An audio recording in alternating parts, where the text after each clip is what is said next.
you want to get an L-sit? Don't worry, in this video I got you covered. We're going to start from super beginner all the way up to the full L-sit on the floor. So let's get down on the floor and get started. The L-sit is a fantastic full body exercise that requires shoulder stability, wrist and finger strength, core and hip flexor strength, as well as hamstring flexibility. So some of the props that we can use to learn the L-sit are yoga blocks. I would recommend the cork ones, which are very firm and hard and allow you to balance with your body weight on them a little bit more easily than some of the other colorful sort of spongy ones, which are not that stable. Another prop which is commonly used for the L-sit are the push-up handles. These are also great because they elevate your body off the ground a little bit and make the exercise a little bit easier to learn. And then the last prop which can be useful are the dip bars, such as these. So I forget what these cost, or I don't know, maybe like about 100 bucks, maybe less. And then, you know, yoga blocks are, I think they cost me about 50 bucks, and these were about 15. All of them are great for learning calisthenics moves, but if you don't have the budget or you don't want to have these in your house, you don't have the space to store them, then 2 chairs, 2 small tables, even a countertop can help you learn the L-sit. So the ways in which we can use these are as follows. You can practice the full support. So just press up and hold. And again, you can use, you know, two small tables or 2 small chairs, as long as they're stable. And you're going to want to practice pushing your shoulders down and lifting yourself up. So you're not just like this, you're actually like this. So very small movement, but you're pushing the shoulders down. If you don't have bars like this, totally fine. You could even use a countertop. So let's say this is a table or a countertop. You could do it like this and then press up. These are a bit maybe too high for me. Like that. And practice holding, so pressing down like that. As you get stronger, then you can lift your entire body weight, as I showed you, like this. To develop the abs and the hip flexors, another exercise you can do are knee raises. So again, you're going to want to press up and then raise the knees. So you can do reps. So 1, 2, or hold for time. So 1, 2, 3. And the whole time you want to be pushing up on the shoulders. Another thing to bear in mind is that you probably want to be as lean as possible, because any extra body fat is not going to help you do this move. So the more muscle mass you have, well, that doesn't always make it easier as well, but what I'm saying is the leaner you are, the better, because you're pushing up your entire body weight. Not only lean, but you know, the lighter you are, the easier it's going to be. So if you're a jacked dude with a lot of muscle mass, you actually might have a harder time doing this move than somebody who's maybe like a lighter female who's good at yoga. So if you're light and flexible, you're probably going to be able to do this move quite easily. But if you're big and you have a strong deadlift with tight hamstrings, you may not be able to get off the floor.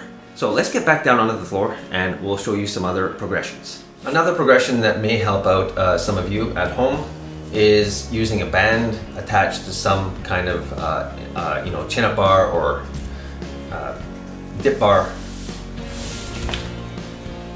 This one is pretty strong. It's rated as 50 to 125 pounds, so it's taking off a lot of my body weight. But just for demonstration purposes, I'll use this.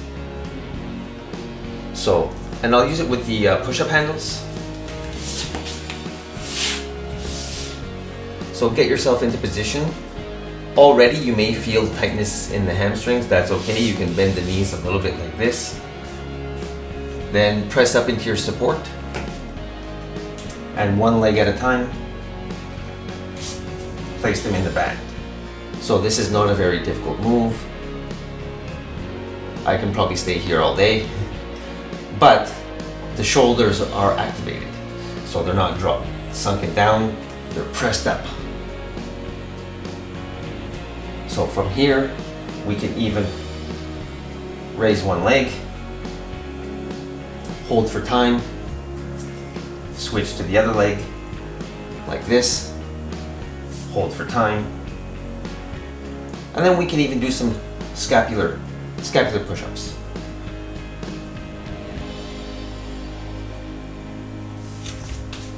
Come out safely. So that's one progression we can use, is a band attached to something. And as you get stronger, lighter and lighter or easier and easier bands are going to help you develop that strength in the core. Mostly this is for shoulders, because this takes off almost all the core power required. On the floor we can do something similar. So again, get your bars set up beside you and put the legs out in front of you. And then from here we're just going to press up and hold with the heels on the floor. If this is difficult for the hamstrings, a slight bend in the knee is also fine, like so. And make sure your shoulders are pressing up like this. You can hold for time. Again, you can do scapular push-ups. And as you like, you can raise one foot, you can point the toes, and then switch legs.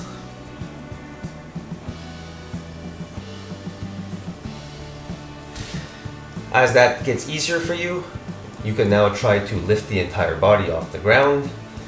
You can start in a cross-legged position, like so, like this, and then you can just try to slowly lift the legs up. As that gets easier, you can now do the bent knee, kind of a V-sit, like so, hold for time, and then slowly we'll want to practice extending the legs outward.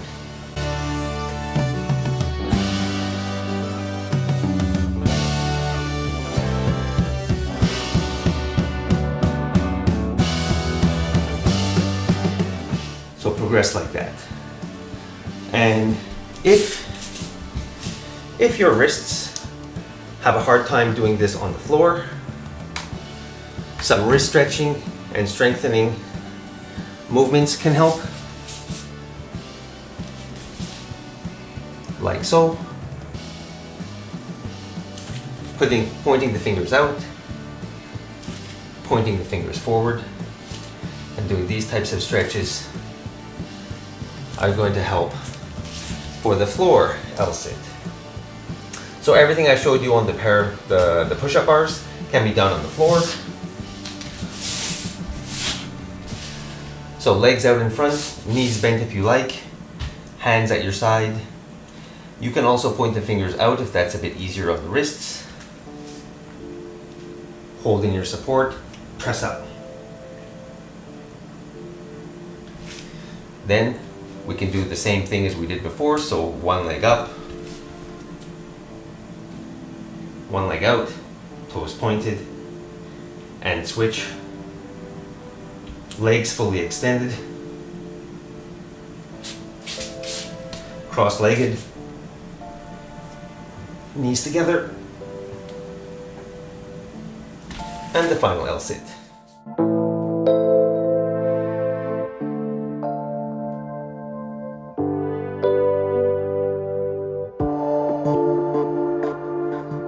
So, I think that would be all the progressions that I would work on. Other additional exercises you could potentially do are leg lifts,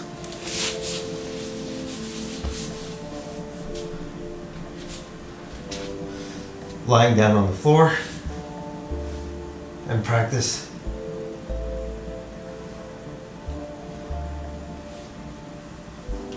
leg lifts, or even just leg holds at different angles.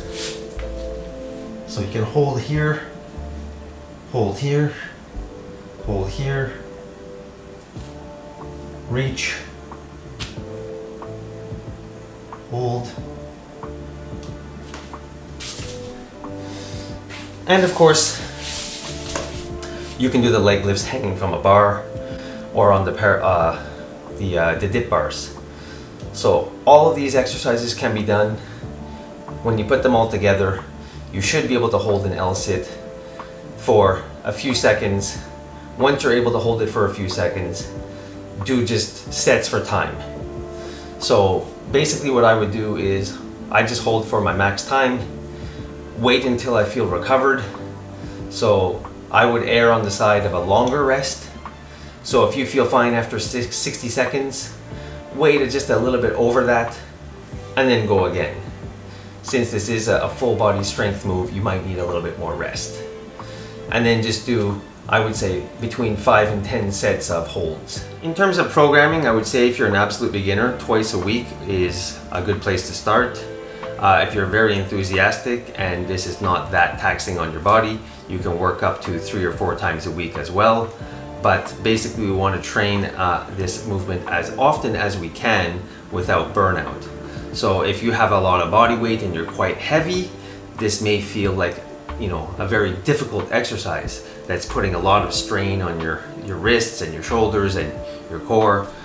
But if your body weight is fairly light, this is almost like a balance movement, so you may be able to train this a little bit more frequently. Currently with my body weight, I'm doing this about twice a week, maybe 3 times a week, and I can hold it for about 15 seconds on my first set, and then progressively I lose time as I do more sets. So my last set may be, you know, less than 10 seconds as I fatigue, and you know, ideally I want to be able to put ankle weights on my ankles and then even work towards the V-sit.